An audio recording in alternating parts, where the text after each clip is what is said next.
అందరి ముందుకి వస్తున్న మన సాయిరామ్ శంకర్ గారిని మాట్లాడాల్సిందిగా కోరుకున్నాం, హీరో ఆఫ్ ది ఫిలిం. అందరికీ నమస్తే అండి. ఫస్ట్ మా టీం గురించి అంటే నేను చెప్పచ్చు. అయితే ఫస్ట్ నేను పిలవగానే వచ్చిన అతిథులు చాలామంది మా టీంని అంతా ఆశీర్వాదానికి వచ్చిన మా వెల్ విషర్స్ అందరికీ thank you so much sir. Thank you so much. అంటే నేను పిలవడానికి రీజన్ ఏంటంటే, అంటే ఇది నిజంగానే ఒక పెళ్ళి మాది. సో పెళ్ళికి అతిథులు రావాలండి. ఇప్పుడు మా టీంని ఆశీర్వదించాలంటే అతిథులు బ్లెస్సింగ్స్ మాకు కావాలి. సో అలాంటి బ్లెస్సింగ్స్ మాకు ఈరోజు నాకు చాలా హ్యాపీగా ఉంది. ఏంటంటే చాలా పాజిటివ్గా ఉంది ఈ సినిమా. ఎంత పాజిటివ్గా ఉందో వచ్చిన ప్రతి ఒక్కరూ ఈ సినిమా గురించి చాలా బాగా మాట్లాడారు sir. Thank you so much sir. ఇక మా టీము వెయ్యి దొరవే గురించి నాకు ఫస్ట్ డైరెక్టర్ గారు ఒక కథ చెప్పారు. అరే ఈ కథ నాకు ఉపయోగపడుతుంది, మళ్ళీ కమ్బ్యాక్ ఫిల్మ్ అవుతుంది, నా బాడీ లాంగ్వేజ్కి నాకు తగ్గ ఫిల్మ్ అవుతుంది. దాంతోపాటు ఈ సినిమా చిన్న పర్పస్ ఉంటుంది, ఊరికనే ఎంటర్టైన్మెంట్ కాదు, ఒక మంచి విషయం చెప్తాం కాబట్టి నాకు ఉపయోగపడుతుంది అని ఈ సినిమా నాకు మంచి కథని ఇచ్చిన డైరెక్టర్ గారు thank you so much sir. And నేను సత్యానంద్ గారి స్టూడెంట్ని వైజాగ్, అలానే ప్రొడ్యూసర్ గారు కూడా సత్యానంద్ గారి స్టూడెంటు. ఆయనకి యాక్టింగ్ మీద ప్యాషన్తో ప్రొడక్షన్లోకి దిగి ఈ కథని నమ్మి ఈ సినిమాని మళ్ళీ ఒక మంచి అంటే ఒక ఎంటర్టైన్మెంట్ కమర్షియల్ సినిమాని ఆయన టేకప్ చేసినందుకు thank you so much sir Devaraj garu. So ఇలాంటి వెయ్యి దొరవే ఇలాంటి సినిమాకి డెఫినెట్గా ఒక మంచి commercial songs, commercial background score కావాలి. అంటే ఇక మేము అప్రూవ్ చేయనప్పుడు ధమాకా జరుగుతుందండి. అప్పుడు ఇంకా మా అదృష్టం ఏంటంటే అది ఇంకా రిలీజ్ అవ్వలేదు కాదు సార్, నిజంగానే. బట్ నాకు సినిమా సాంగ్స్ అంటే హీరోకి ఒక ఎంటర్టైన్మెంట్ అంటే ఒక ఇంట్రడక్షన్ సాంగు, లేకపోతే ఒక కమర్షియల్ సాంగ్స్తో పాటు ఒక మంచి గుర్తుండిపోయే సాంగ్ కూడా ఈ సినిమాకి ఎప్పుడు అవసరం అవుతుందండి. ఎప్పుడు డ్యాన్సే కాదు, ఒక ఎమోషనల్ సాంగ్ కూడా.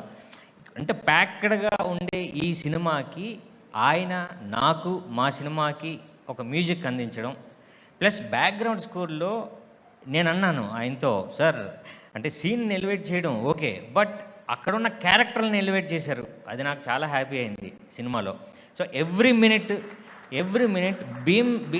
నేను ఆయన అంటే ఫస్ట్ కాపీ ఇలా చూడగానే ఫస్ట్ భీమ్స్ గారికి ఫోన్ కొట్టా, ఏండి చాలు నన్ను పైకి లేపారని. So thank you sir, thank you. And ఎప్పుడు కూడా భాస్కర్ భట్ల గారు ఎప్పుడు అన్ని సినిమాలకి ఎందుకే రవణమ్మ నా లైఫ్లో ఒక super hit song Bhaskar Bhatla గారు. సో అలాంటిది ఈ సినిమాలో ఒక మంచి సాంగ్ రాశారు. సో అది ఇంకా రిలీజ్ చేయలేదండి, అది కూడా రిలీజ్ చేస్తాం. Thank you sir, thank you. And Kasala Shyam గారు, ఆయన తెలుసు ఆయనకున్న ఆ స్ట్రెంగ్త్. సో మా ఉద్ధవ్ నేను అసిస్టెంట్ డైరెక్టర్, ఉద్ధవ్ ఏమో అసిస్టెంట్ ఎడిటర్ మా ల్యాబ్లో. సో ఇట్లు శ్రావణ సుబ్రహ్మణ్యం నుంచి నేను ఉద్ధవ్ మంచి ఫ్రెండ్స్ అండి. సో అలాగా ఆయన మన మారుతి గారు అన్ని ఫిల్మ్స్ ఆయనే, కమర్షియల్ ఫిల్మ్స్ అన్నీ ఆయనే చేశారు. ఎప్పుడైతే ఉద్ధవ్ మా సినిమాలోకి వచ్చారో నాకు హ్యాపీ, అమ్మ ఎడిటర్ హ్యాపీ, అంటే నా ఫ్రెండ్ ఈ సినిమాకి పనిచేస్తున్నారు. సో క్రూ అంతా చాలా హెల్దీగా జరిగిందండి. సో బేసిక్గా ఈ సినిమాలో నేను ఎంత అందంగా ఉన్నాను ట్రై చేశారంటే అది మా కెమెరామ్యాను. సో ఈ క్రూ నన్ను నిలబెట్టడం గురించే, వాళ్ళు నిలబడ్డం కాదు సార్, ఈ సినిమా నన్ను నిలబడడం గురించి వీళ్ళందరూ నాకు సపోర్ట్ అయ్యారు అని నాకు తెలిసి, అంటే ఆ దేవుడు సహాయం చేశాడని నేను అనుకుంటున్నాను. సో కమర్షియల్గా ఇంత మంచి క్రూ, ఇంత మంచి కథ, ఇంత మంచి డైరెక్టర్, ప్రొడ్యూసర్, ఇంతమంది టెక్నీషియన్స్ నాకు ఉపయోగపడడానికే వచ్చారు 100%. సో ఈ వెయ్యి దొరవే సక్సెస్. సో అందరూ ఈ సినిమాని ఎంజాయ్ చేస్తారండి. ఒక 80% కామెడీ ఫిల్మ్రా అని అనుకునే లోపు ఒక మంచి ఆలోచింపజేసే సినిమా అవుతుంది. అరే అవును మనం విన్నాం కదా, మనకి ఇలా జరిగింది కదా, అవును ఇలా ఉండకూడదు అనే ఒక మంచి ఎమోషన్ ఈ సినిమాలో ఉంటుంది. వై దర్వే నాట్ ఓన్లీ ఎంటర్టైనర్ అండి, ఇది ఒక పర్పస్ఫుల్ ఫిల్మ్. అంటే కంప్లీట్గా ఒక సినిమాని అంటే బిజినెస్ పరంగా కాదు, ఒకటి చెప్దాం సొసైటీకి అనే ఈ సినిమా.